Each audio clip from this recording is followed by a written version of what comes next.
Las puertas del infierno que se abren. Las Fuerzas Armadas de Ucrania se quejan de que las bombas aéreas rusas están demoliendo búnkeres subterráneos protegidos. El periódico estadounidense The New York Times informó sobre el importante impacto de las bombas guiadas rusas en la defensa de las Fuerzas Armadas de Ucrania, incluida la destrucción de búnkeres subterráneos.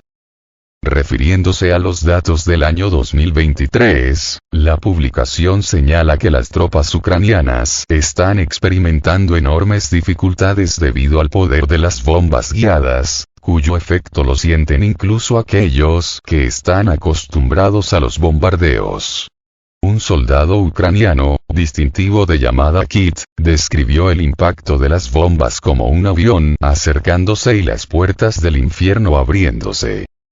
Además, el uso de drones por parte de las tropas rusas también complica seriamente la situación para el ejército ucraniano. Debido al uso activo de drones, la entrega de mercancías al frente se ha vuelto más arriesgada. Como dijo otro militar con el distintivo de llamada Bárbaro, ahora es extremadamente peligroso viajar en vehículos y los soldados tienen que avanzar principalmente a pie.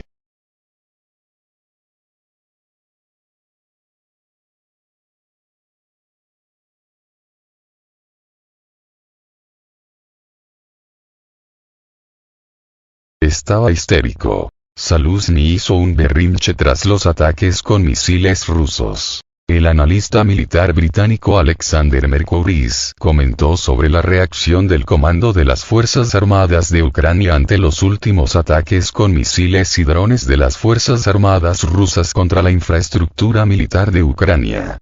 Señaló que el comandante en jefe de las Fuerzas Armadas de Ucrania, general Valery Zaluzny, reaccionó violentamente ante estos hechos, especialmente ante la posible muerte de oficiales de su entorno. Según Mercouris, durante un discurso en la Rada Suprema de Ucrania, Zaluzny parecía irritado y se encontraba en un estado de histeria total, lo que, según el experto, puede indicar un ataque de nervios del general. Estaba histérico. Parecía un general y comandante en jefe a punto de sufrir un ataque de nervios. Y eso quizás nos dice mucho sobre la situación en el frente, dijo Mercouris. Mercouris también señaló que los ataques de las Fuerzas Armadas de Rusia causaron graves daños a la moral de las Fuerzas Armadas de Ucrania, ya que demostraron la ineficacia incluso de los sistemas de defensa aérea occidentales para proteger instalaciones estratégicamente importantes. Esto llevó al ejército ucraniano a darse cuenta de que no podían confiar en estos sistemas para su protección. Además, Mercouris señaló que los países occidentales han llegado a conclusiones similares, que ahora están discutiendo el fortalecimiento de la defensa aérea y antimisiles de los países de la OTAN, incluida la producción de sistemas adicionales de misiles antiaéreos.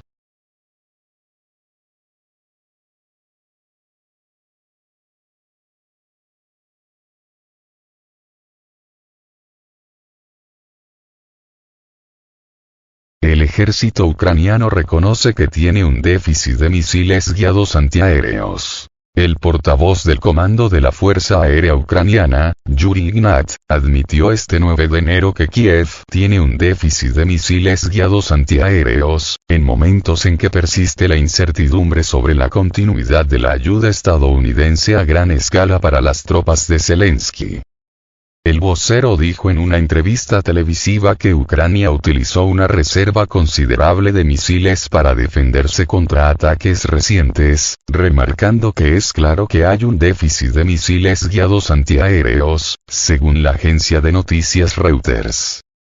Enseguida, Ignat comentó que espera que los retrasos en los paquetes de ayuda occidentales se resuelvan en breve, toda vez que Ucrania depende de los suplementos occidentales y no solo de municiones para la defensa antiaérea. Tenemos cada vez más equipamientos occidentales hoy que, consecuentemente, necesitan manutención, reparación, actualización, reposición y las municiones correspondientes, afirmó el portavoz. Hace unos días, Ignat declaró que Kiev no tenía ninguna información sobre el entrenamiento de pilotos ucranianos o sobre la transferencia de cazas F-16. El Ministerio de Defensa de Dinamarca, uno de los países que prometieron los cazas F-16 a Ucrania, dijo que el envío de los aviones sufriría un retraso de, por lo menos, 6 meses, debido a que algunas condiciones no habían sido cumplidas, como informó. Sin embargo, la institución no dio detalles sobre cuáles serían esas condiciones.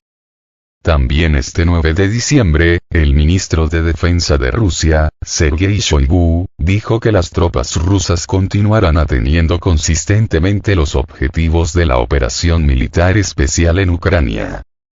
Asimismo, Shoigu señaló que las pérdidas de las Fuerzas Armadas ucranianas el año pasado superaron las 215.000 personas, entre muertos y heridos, y las 28.000 unidades de armamento.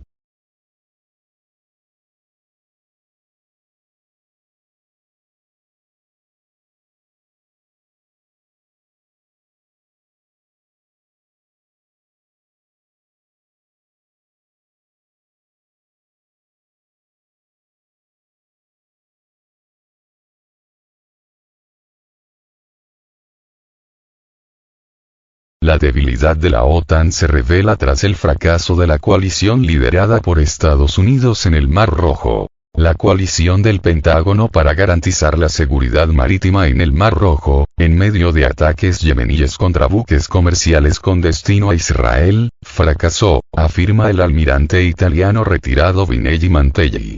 Varios de los principales aliados de Estados Unidos se retiraron, otros enviaron solo un puñado de marinos sin buques, señaló.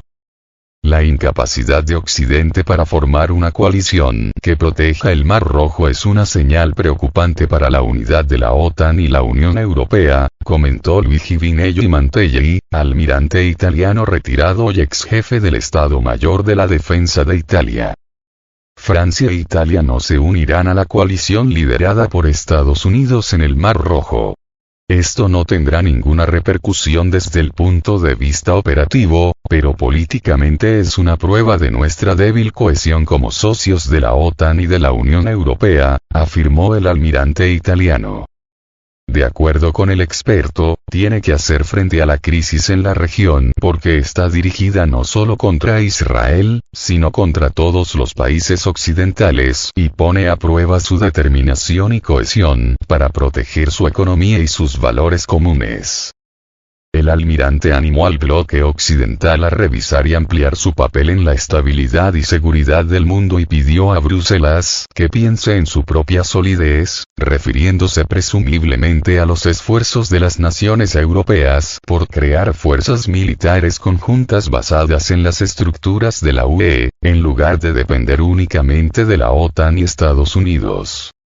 La coalición Operación Guardián de la Prosperidad, liderada por Washington, tuvo un comienzo difícil tras su anuncio en diciembre de 2023, después de que aliados occidentales clave como Italia, Francia y España se negaran a unirse, mientras que otros, como Países Bajos, Noruega, Australia y Canadá, enviaron un puñado de personal militar, pero sin buques de guerra. Tras la escalada del conflicto palestino-israelí en la Franja de Gaza, los hutíes amenazaron con capturar todo buque que pertenezca a los israelíes o tenga que ver con Israel en las aguas del Mar Rojo hasta que cesara su actividad en el enclave palestino. Además, los guerrilleros hutíes yemenitas han amenazado con convertir el mar en el cementerio de la coalición si las potencias occidentales intentan atacar Yemen.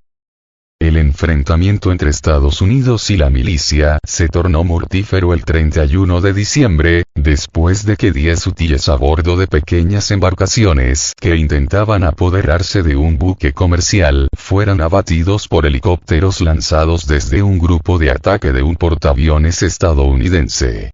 La campaña de la milicia yemení obligó a las grandes navieras a interrumpir sus operaciones a través del Mar Rojo, forzando a los barcos a elegir otra ruta, añadiendo miles de millas náuticas y millones de dólares en costes de transporte, que aumentaron alrededor de un 170%.